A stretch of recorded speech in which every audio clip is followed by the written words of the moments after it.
All right, let's dive into this one. So you've sent over some info about this game, Venn. It's featured in a Board Game Geek video. And right away, what's kind of cool is how it takes this familiar thing, Venn diagrams, but uses them in a totally different way. Yeah, it's not about like comparing and contrasting stuff you already know.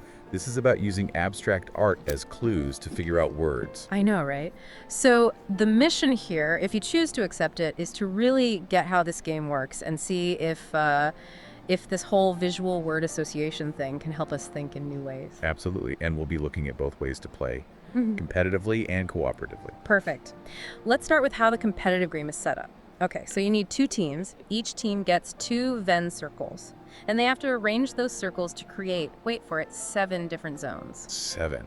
That sounds like a lot. It is. Okay, so picture this. You've got 3 separate islands, then you've got 3 areas where 2 of those islands overlap, like think a shared territory. Okay, I'm picturing it. So like 3 distinct zones, then 3 overlapping zones. Right.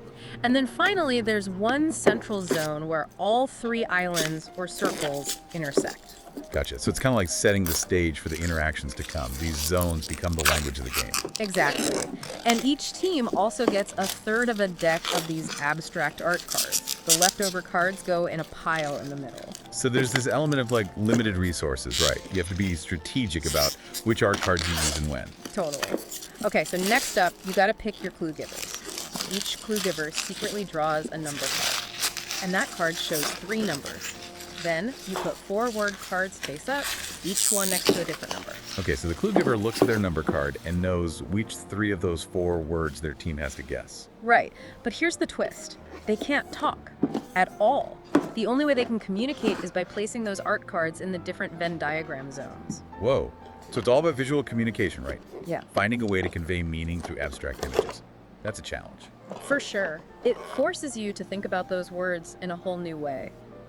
Like, how can an image represent not just one word, but maybe 2 or even all 3? That's where those different zones come in, right? An art card in an outer zone means it only relates to one word. An overlapping zone means 2 words, and the center zone means all 3. You got it. Now, there's another rule. Only one art card can be visible in each zone at a time. You can put a new card on top of an old one, but once a card's down, it's down. No moving it. So each placement is a commitment. You gotta really think it through. It's almost like a game of visual chess in a way. Oh, I like that. Visual chess. And if the clue giver's hand is just not working, they can swap it out for a new one from the center pile. Smart. So you're not completely stuck if you get dealt a bad hand. It adds a bit of flexibility, a chance to change your strategy. Meanwhile, the guessers on each team are watching all this, trying to figure out what those secret words are. And they can talk amongst themselves, bounce ideas off each other. Right, because everyone can see all 12 possible words. Yeah. It becomes a puzzle not just of vocabulary, but of understanding the connections the clue giver is making. Exactly. Now, if a team thinks they've got it, they shout, "Venn!" And that stops both clue givers right in their tracks. It's like calling your shot, right? You're putting it all on the line. Totally. Then, the team that shouted gets 1 point for every word they get right. If they nail all 3, they get a bonus 4th point. Nice. So there's a real incentive to be bold and go for all 3. After that, the other team gets a chance to guess. They get a point for each correct word, but no bonus point for getting all 3. Interesting. So the scoring system itself adds this layer of strategy. Do you go for the risky but potentially high reward play, or play it safe? Exactly.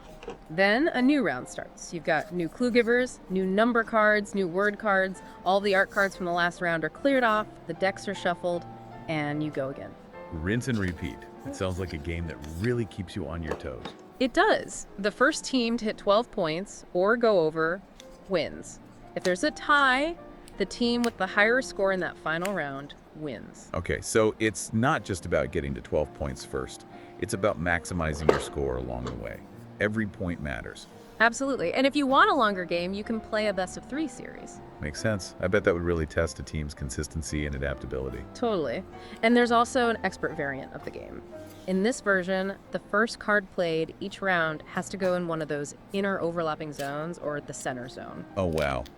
So you can't just start with a single word clue. You got to think about relationships right off the bat. That adds a whole new level of complexity. It does. Okay, so that was the competitive version. Now let's talk about how to play Venn cooperatively.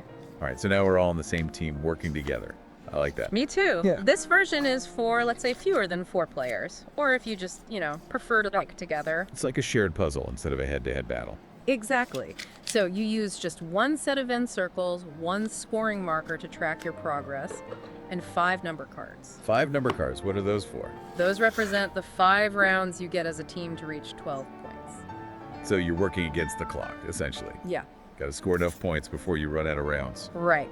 In each round, one player's the clue giver, the others are guessers. Same as the competitive game. The clue giver draws a number card and knows their 3 target words from the 4 face-up word cards. Okay, so that basic structure is the same. But now, instead of trying to outsmart the other team, the clue giver has to guide their teammates towards the right words. Exactly. But here's a big difference. In the cooperative game, there's a time limit. 2 minutes to be exact. You'll need a timer for this one. Oh, wow. So there's this real sense of urgency now. You have to think fast and communicate effectively, but you can't rush into a guess too quickly. Yeah, the guessers can't make a guess until at least 3 art cards are down. They can talk to each other, try to make sense of the clues, but no official guesses until they have a good foundation. That makes sense. You don't want people just throwing out random words. You need some visual information to work with. When the guessers are ready or when time runs out, they shout, "Venn!" Or if time runs out, the clue giver stops playing cards. Then they make their guess. Okay, so same signal as the competitive game. But now it's not about beating the other team to the punch. It's about maximizing your score within that 2-minute window. Right. Each correct word is worth 1 point, but no bonus point for getting all 3. Interesting. So the focus shifts to consistent progress, not just hitting those big, risky guesses. Exactly. After each round, a new clue giver steps up, takes the next number card, and you do it all over again. 5 rounds to hit 12 points, or you lose as a team. It's like a team escape room, but with abstract art and word puzzles. You have to work together, communicate clearly, and think on your feet to succeed. I love that analogy. So, what can we, the listeners, take away from all of this? Well, Venn forces you to think about connections in a really different way. Not just definitions, but how an image can capture the essence of a word, and how multiple words can relate to a single image. It's about going beyond the literal. You have to think visually and abstractly, tap into those less obvious connections between things. And the cooperative mode, with that time pressure, really puts your communication skills to the test. You have to understand each other quickly, with limited information.